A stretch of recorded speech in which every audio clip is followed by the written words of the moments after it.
নমস্কার। আমাদের তব কৃপা ভিডিও চ্যানেলে আজকে শারদা মার জীবনের ওপর একটু আলোকপাত করার চেষ্টা করব। সে ধৃষ্টতা আমার নেই, কেননা মায়ের ওরকম ব্যক্তিত্বময় জীবনী কথা আলোচনা করা, তাকে তুলে ধরা আমার পক্ষে সম্ভব নয়। তবু যতটা জানা যায় বা জানা গেছে তাঁর সম্পর্কে আমি একটুখানি আমার দর্শকদের উদ্দেশ্যে সেটুকুই নিবেদিত করতে চাই। আমরা জানি যে 1853 সালের 22শে ডিসেম্বর,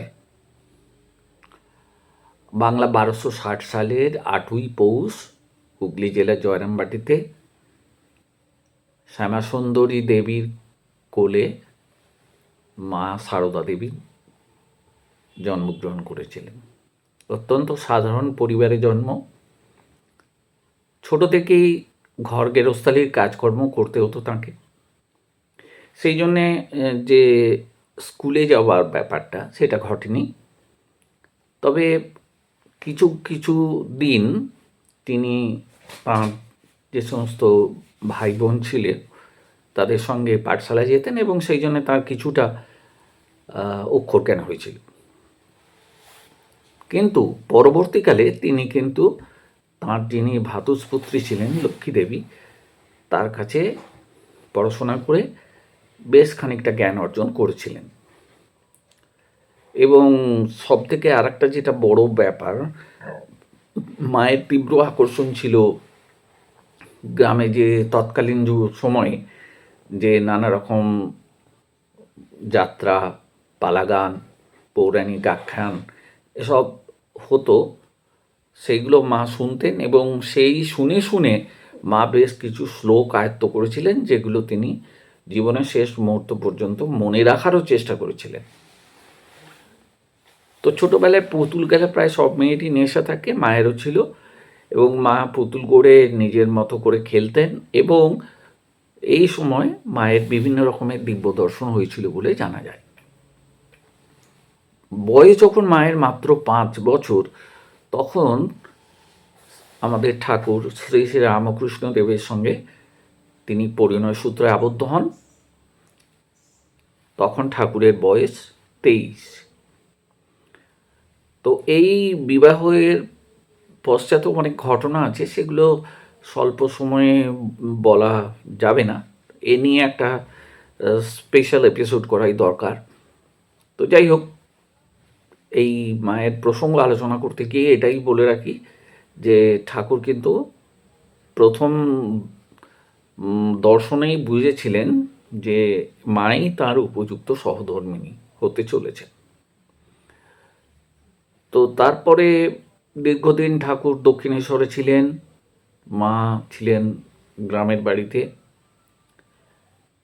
এইভাবে থাকতে থাকতে একসময় মায়ের মন খুব উচাটন হয় ঠাকুরকে দেখার জন্যে, কেননা তিনি লোক মুখে শুনেছিলেন ঠাকুর নাকি বিকারগ্রস্ত হয়ে গেছেন। তো তিনি হেঁটেই যাত্রা করবেন ঠিক করেন, গ্রামের কিছু মানুষের সঙ্গে যাত্রা করতে থাকেন এবং অসুস্থ হয়ে পড়েন রাস্তায়। পরবর্তী পর্যায়ে মা কালী তাঁকে দর্শন দিয়ে তার সেবা যত্ন করে তাকে আবার ঠাকুরের কাছে পৌঁছে দেন। রামকৃষ্ণদেব এর যে ধর্ম আন্দোলনে আমরা যদি তার ভূমিকা দেখি, তবে সেই ভূমিকায় মায়ের ভূমিকা হচ্ছে সব থেকে বড়। মা প্রায়শই বলতেন যে সবসময় মনে ভাববে কেউ থাক আর না থাক, আমার একজন মা আছেন। এই কথাটাই মাকে আমাদের কাছে আপন করে দেয়। আমরা মা তাকেই বলি যিনি নিঃস্বার্থ ভালোবাসা দিতে পারেন। আর মা নিঃস্বার্থ ভালোবাসা দিয়েছিলেন জাতি ধর্ম বর্ণ নির্বিশেষে। তিনি কারো দোষগুণ দেখতেন না, তিনি ছিলেন সকলেরই মা, তিনি ছিলেন বিশ্বজননী। আমরা জানতে পারি বিভিন্ন পুস্তক থেকে, বিভিন্ন ঠাকুরের যে সমস্ত শিষ্যরা ছিলেন মায়ের ভক্তরা ছিলেন, তারা অনেক অনেক গ্রন্থ লিখে গেছেন এবং এদের ব্যাখ্যা করা সত্যিই খুব কঠিন। কিন্তু এইটুকু আমরা বুঝতে পারি বিভিন্ন গ্রন্থ থেকে যে মায়ের স্নেহদৃষ্টি প্রত্যেকের উপরই ছিল সমান। যে কোনো মানুষ, যে কোনো, তিনি যে বর্ণেরই হন, যে ধর্মেরই হন, যে কর্মই করে থাকুন না কেন, তাকে মা নিজের সন্তানের মতোই দেখতেন এবং তার সকরুণ স্নেহ দৃষ্টি ছিল তাঁদের ওপর। মা কখনো কাউকে খাটো চোখে দেখেননি, তাই তিনি বিশ্বজননী হবার মতো যোগ্যতা লাভ করেছিলেন। যখন নিবেদিতা আমাদের ভারতবর্ষে আসেন, তখনও মায়ের সঙ্গে তার সাক্ষাৎ হয়েছিল বাগবাজারের বাড়িতে। তবে নিবেদিতাও অনুপ্রাণিতা হয়েছিলেন মায়ের সাহচর্য পেয়ে, এবং এছাড়াও স্বামীজির আরও দুজন প্রিয় শিষ্যা সারা বুল ও জোসেফিন ম্যাকলয়েড, এরাও মায়ের সান্নিধ্য পেয়ে নিজেদের ধন্য মনে করেছিলেন। তো ইউরোপীয় মহিলারা মায়ের সঙ্গে খাচ্ছেন, মায়ের সঙ্গে বসছেন, এদিকে অনেকেই ব্যঙ্গবিদ্রুপ করতেন, কিন্তু মা সেসব কোনো কিছুকেই পরোয়া না করে সবার ঊর্ধ্বে গিয়ে নিজে যে বিশ্বজননী সেটা তিনি প্রমাণ করে দিয়েছিলেন। মা সারদা জয়রামবাটিতে শেষ সময়ে খুবই অসুস্থ হয়ে পড়েন। 1920 সালের 27শে ফেব্রুয়ারি গুরুতর অসুস্থ অবস্থায় তাকে কলকাতায় স্থানান্তরিত করা হয়। রোগ যন্ত্রণার মধ্যে তিনি দীর্ঘদিন অতিবাহিত করেন এবং 1920 সালের 20শে জুলাই রাত 1:30টার সময় কলকাতার উদ্বোধন ভবনে মায়ের মহাপ্রয়াণ ঘটে। বেলুড় মঠে গঙ্গার তীরে তার শেষকৃত্য সম্পন্ন করা হয়। এখানে মায়ের সমাধি মন্দির, এখন আপনারা বেলুড় মঠে গেলে দেখতে পাবেন।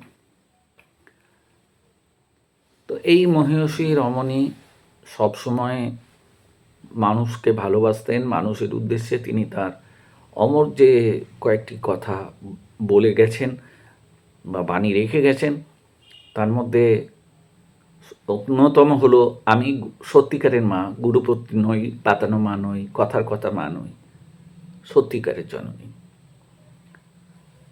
তিনি বলতেন, কারো দোষ দেখবে না, দোষ দেখবে খালি নিজের। তুমি যদি জগৎকে আপন করে নিতে পারো, তাহলে এই জগৎ তোমার হয়ে যাবে, কেউ পর থাকবে না। ভালোবাসা দিয়েই সব কিছু জয় করা যায়, জোর করে কাউকে দিয়ে কিছু করানো যায় না। কর্ম করতেই হবে, কেননা কর্ম করতে করতে এই সংসার বন্ধন কেটে যাবে, তখনই নিষ্কাম একটা ভাব আসবে।